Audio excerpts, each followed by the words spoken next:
Google Scholar is a resource provided by Google for finding scholarly sources.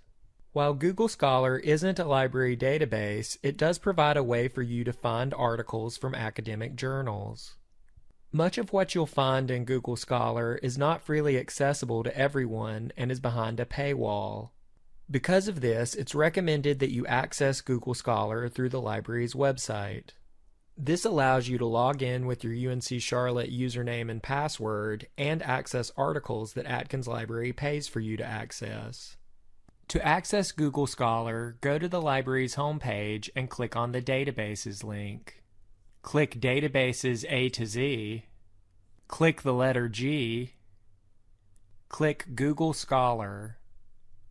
Remember to click the sign-in link in the upper right corner and log in with your @uncc.edu email address.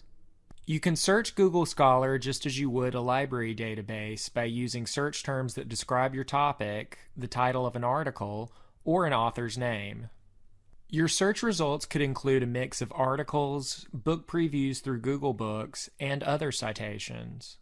The main way to focus your results in Google Scholar is through the publication date limiter.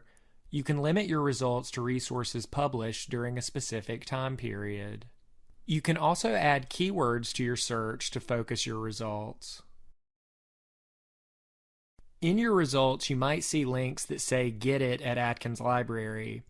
These links will connect you with the library's access to this content. You may also see direct links to the articles. Clicking one of these links should take you to the full text of an article. You can save resources you find to your Google Scholar library by clicking the star icon. You can access your Google Scholar library by clicking My Library. You can also click the quotation mark icon to see example citations for a source. In addition to example citations, you can export citations to a bibliographic manager such as EndNote. Google Scholar also contains a Cited By feature that can lead you to books and articles that have cited a source since it was published. This is a way to find additional related sources that could be helpful to your research. For help using Google Scholar to find sources, please contact the library.